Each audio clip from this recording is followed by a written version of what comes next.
High everyone, high हामी चाहिँ यतिखेर हामी कायाकिङ गर्दैछौँ। यति बेला चाहिँ हामी कहाँ छौँ? पोखरा लेक साइडमा। पोखरा लेक बुलबुले हो र होइन, पोखरा लेक साइड हो। हामी चाहिँ यति बेला पोखरा लेक साइडमा छौँ। मसँग हुनुहुन्छ रुबेन दाई। अन्डरवेयर राम्रो लाउनु है फेरि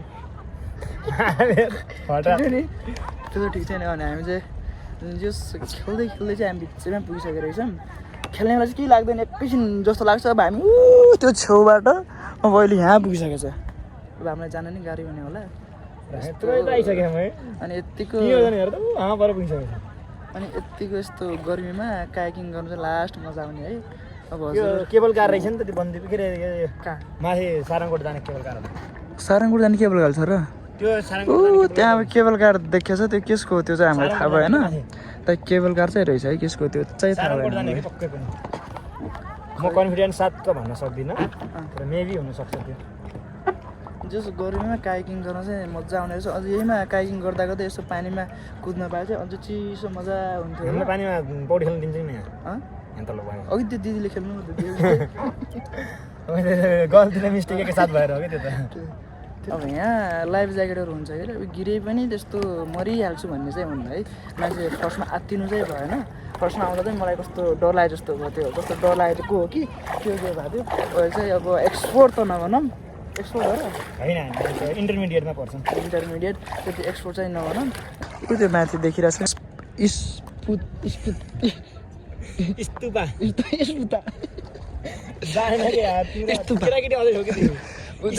स्तुपा हो। हजुर झुके पनि स्पुता भन्नु होला, स्पुता होइन स्तुपा नै हो। ऊ त्यहाँ देखिरहेछ। अनि ऊ तल चाहिँ के अरे त्यो त्यो मन्दिर के तालबाराई मन्दिर, त्यो चाहिँ तालबाराई मन्दिर हो। अनि पुम्दीकोट पनि ऊ यहीँ माथि हो। पुम्दीकोट गर्मी छ। अनि गर्मी भयो बेला आउनुहोस् आउनुहोस् होइन, आउनुहोस् होइन, हामीसँग जिन्दगीको मजा लुट्नुहोस्। धेरै रमाइलो गर्नुपर्छ होइन। जिन्दगी आज हो कि भोलि हो, कसैलाई केही थाहा छैन। जिन्दगीमा ह्याप्पी इन्डिङ हुनुपर्छ कि नै? जिन्दगीमा एकदम ह्याप्पी इन्डिङ हुनुपर्छ। तपाईँले मेरो युट्युब च्यानल उ गर्नुपर्छ कि सब्सक्राइब गर्नुपर्छ कि नै? यस्तो तालियो छ यार। अब यस्तो के भन्नु यार, सँगै घुम्न आइयो छ। मेरो युट्युब च्यानल छ दाइ भन्नु भने हो। दाइले मेरो युट्युब च्यानल मेरो च्यानल तिमीले लाइक सब्सक्राइब कमेन्ट गरेछौ। तपाईँको पनि छ त नि? कति छन् सब्सक्राइबर? मेरो त 5 जना छ। ल उहाँ चाहिँ युट्युबर हुनुहुँदो रहेछ। अहिले मैले भर्खर थाहा पाएँ। के छ युट्युबको नाम भन्नु त? उहाँको चाहिँ रुबेन विश्वकर्मा भन्ने युट्युब च्यानल रहेछ। 5 जना सब्सक्राइबर रहेछन् होइन। अब जस हजुरले सब्सक्राइब गरेर सपोर्ट गरिदिनु होला। हजुरको सपोर्टले गर्दा केही हुनेवाला त छैन, मलाई पक्कै थाहा। त्यही पनि हाम्रो दाइलाई चाहिँ यो सब्सक्राइब गरेर सपोर्ट गरिदिनु होला। एउटा गाना गाउनु न त।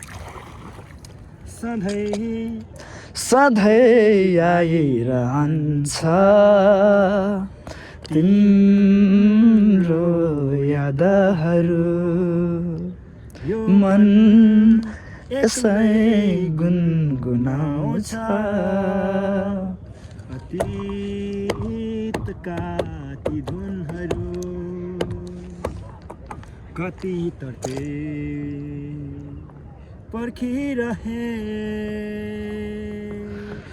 तिमी आएनौ वेदना मागिँदै रे, तिमी आएनौ वेदनामा सँगको रे।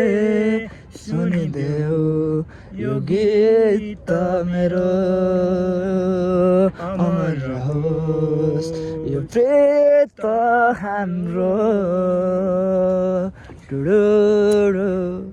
हेर्दा धेरै नगाउने यार, सुन्ने मान्छेमा झ्याउ मान्छे यति लामो गाना भएपछि। यो गीत मेरो अलिकति स्वर राम्रो राम्रो गाउने भए पनि मान्छे झ्याउ अलिक जाँगर मान्दा झ्याउ मान्छे पनि सुन्दा पनि धन्दिनु भोगे के गाउनु भन्ने दाइले पुरै गाना गाइदिले। अलिकति गाए जस्तो गर्नु भनेको त स्वरको तिमीसँगै जिउने।